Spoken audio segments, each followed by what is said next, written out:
Does anybody remember Battlefield 1942 and its offline bots? Maybe Battlefront 2 and its offline bots? Remember how fun that was? Just not worrying about having a connection, not worrying about toxic, stupid players, just getting down to it and having some good old-fashioned fun. Thanks to a recommendation in my YouTube comments, one of my viewers kindly recommended this game called Ravenfield. I'd never heard of it before, sounds like some sort of weird bird game. But I checked it out on Steam and wow, if it sounded as good as it looked on the Steam page, then well, hopefully I've got another favourite under the belt surely. So I grabbed the game on a whim and instantly I knew this was a good game. Because of the feel of the game, there is Steam Workshop support, so that means you can have your own maps, your own units, your own battles. It's really nicely fledged out for what it is. It's a stylistic looking game. You'll notice that the graphics are, how you say, not that great, but that is, it works in its favour because with the bot count you can control how many bots you have, and that is entirely down to your system requirements. If you can manage, I think the maximum number is well over 200. If your computer can handle that, then well, you can have it, even if it is running at 1 frame a second. Generally speaking, from my experience, 100 bots is about the limit. You can maybe go to 150, but then it starts to get a bit choppy. It is an early access game, so buyer beware and all that stuff, but the developer is actively working on it and there is a roadmap, so it's not one of those Daisy style releases, so have no fear. So how does it all work then? Well, you fire up the game, you jump straight into the action and you'll be presented with a menu. And it's here where you can pick the skins of the units if you want to, as the default game is red versus blue. But thankfully, thanks to Steam Workshop integration and thanks to the great community that's making content for this game, you can have whatever units you can find on the workshop. World War II, Templar Knights, I think I've seen some Warhammer people on the workshop. It's really that configurable. And that's just for the skins. You can replace the red versus blue with anything you like. And that's the same for the weapons and the vehicles as well. So you can easily make World War II scenarios, World War II battles, all thanks to the hard work of the community. And to be honest, that was what made me buy the game. I wanted to recreate those funky offline Battlefield 1942 moments. Someone has even made a couple of Pacific maps from 1942. We've got Iwo Jima, Wake Island, which sadly crashed for me, and as well as the Battle of Midway. Do you remember those 3 maps? Well, they're here in the workshop, and I'm hoping for a few more to crop up in the coming months and hopefully years, because Battlefield 1942 had some cracking maps, so I'm hoping the community will get to work and get some more out there for not only me to enjoy, but for any other 1942 fans out there. In terms of actual gameplay, what we have here are a few game modes. We've got points, we've got skirmishes, we've got a zombie mode. There's a few little things in here for you to bite off and chew. But the real meat and potatoes with Ravenfield is that open-ended structure of the game. Having that ability to have 100+ bots. It's not so much about the gameplay itself, it's just about the moments and the carnage. If you've played Battlefield, Battlefront, any multiplayer game that's open-ended in the past 10 years, you'll be very familiar with the format of the games. Big maps, capture points, secure, defend, it's all here. Although I will say that the actual modes are largely inconsequential, because even though you will win a game, like it will flash up saying red wins or blue wins, you have to exit yourself. It doesn't feel like there's any consequence to winning or losing. It's all about the second-to-second moments and the amount of fun that you're having in game itself. In actual fact, it sort of reminds me of the Operation Flashpoint days, or Armour as it's known now. You create your own fun, There's no leveling, there's no unlocking stuff. Everything is presented to you like a giant sandbox. Pick your maps, pick your whatever you fancy. The content is down to what you enjoy. And like I said, World War II, I'm all about World War II. And that's what drew me to this game.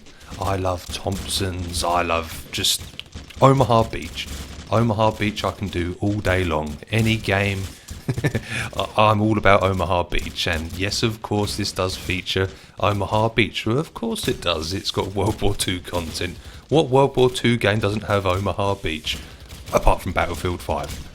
The actual gameplay, or should I say the gunplay, is rather rudimentary. We do have some slight ballistics here in terms of distance. It's not instant hit scan, there is some sort of aiming to be had, some adjustments for long distances, but in terms of the handling of the guns, very simple. And that's what I like about the game. It reminds me, again, references to games that I've had in the past. Delta Force, open-ended, shooting little pixels. There's nothing too sophisticated here, and I keep saying that is not necessarily a bad thing. What we have here is an old school mentality. Pick your maps, have fun, no leveling. It is just pick your own fun. I sound repetitive, and it probably sounds repetitive because it is repetitive. It is just you and the game.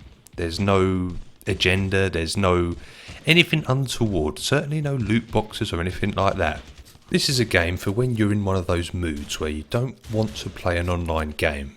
Online games are difficult, aren't they? You have in your mind, you want a nice experience, you want the best team, you want to win. And it doesn't always happen, does it? I can speak from experience. You fire up Battlefield, you think, right, I want some Battlefield moments, you know, those classic kill everyone, win the day, get the girl. But with online games that doesn't always happen, unfortunately. And Ravenfield is that sort of stand-in. You want that easygoing Battlefield-like experience, but without the stress. Without the stress of losing, the frustrations that come with multiplayer games. And that's why I love it. I think there's a real place for this game. I actually really enjoy the red versus blue aesthetic. I find with a lot of games today, where the graphics are so good, you struggle with team identification, don't you?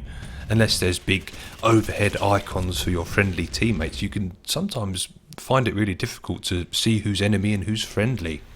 Well, that's certainly not a problem in Ravenfield, I can give you that, because along with the red and blue uniforms, there's huge, almost paintball-esque blood effects. So after a while on the battlefield, there will be huge gushes to red and blue all over the map. It looks really quite interesting. I really appreciate the simple look, because going back to modern day graphics, it's to its own detriment when it comes to gameplay, I find. And yeah, I really dig the style, and I really dig having that open-end control that, again, because of modern day graphics, we simply cannot handle 500 bots or however many bots you fill. I like that the game gives you that control. If you've got a strong computer, you can have these huge, amazing battles, and yeah, I think that is very hard to come by as the graphics get more realistic and have that higher fidelity.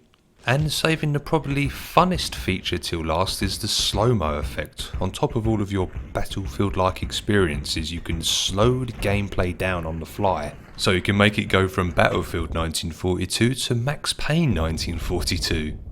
Oh, and you know I'm splicing in some cool slow-mo footage here, so enjoy that. You'll see me using a kick, which again is another little feature in the game. Lots of little fun features that are just laced in the game throughout. It's a real fast and easy, fast and loose style game. As I keep harping on, pick what you want. Do what you want. If you want it to be a Warhammer game, World War II game, zombie horde game, there's a lot of sort of utility here, and I really enjoyed my time with it, and I hope that the gameplay itself shines through. The gameplay isn't conducive to necessarily a long amount of time you'll spend inside the game, because as I said, the game modes feel a bit inconsequential, but that doesn't stop you from, like Skyrim, just having fun with mods, having half an hour to an hour, a bit of fun in between your other games that you play. I think it's well worth a look in.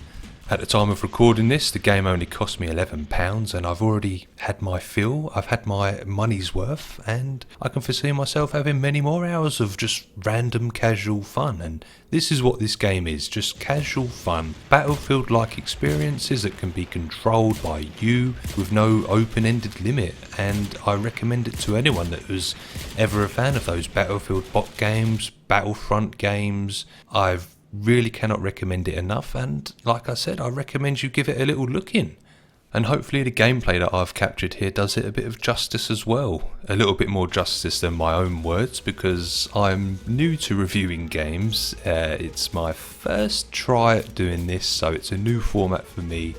So apologies if it's a bit hokey here and there, but as I said, I like to spotlight the little games that people don't always necessarily take notice of. I like to try and get across that they are unique, they're worth your time, and I hope you've enjoyed this little foray into reviewership.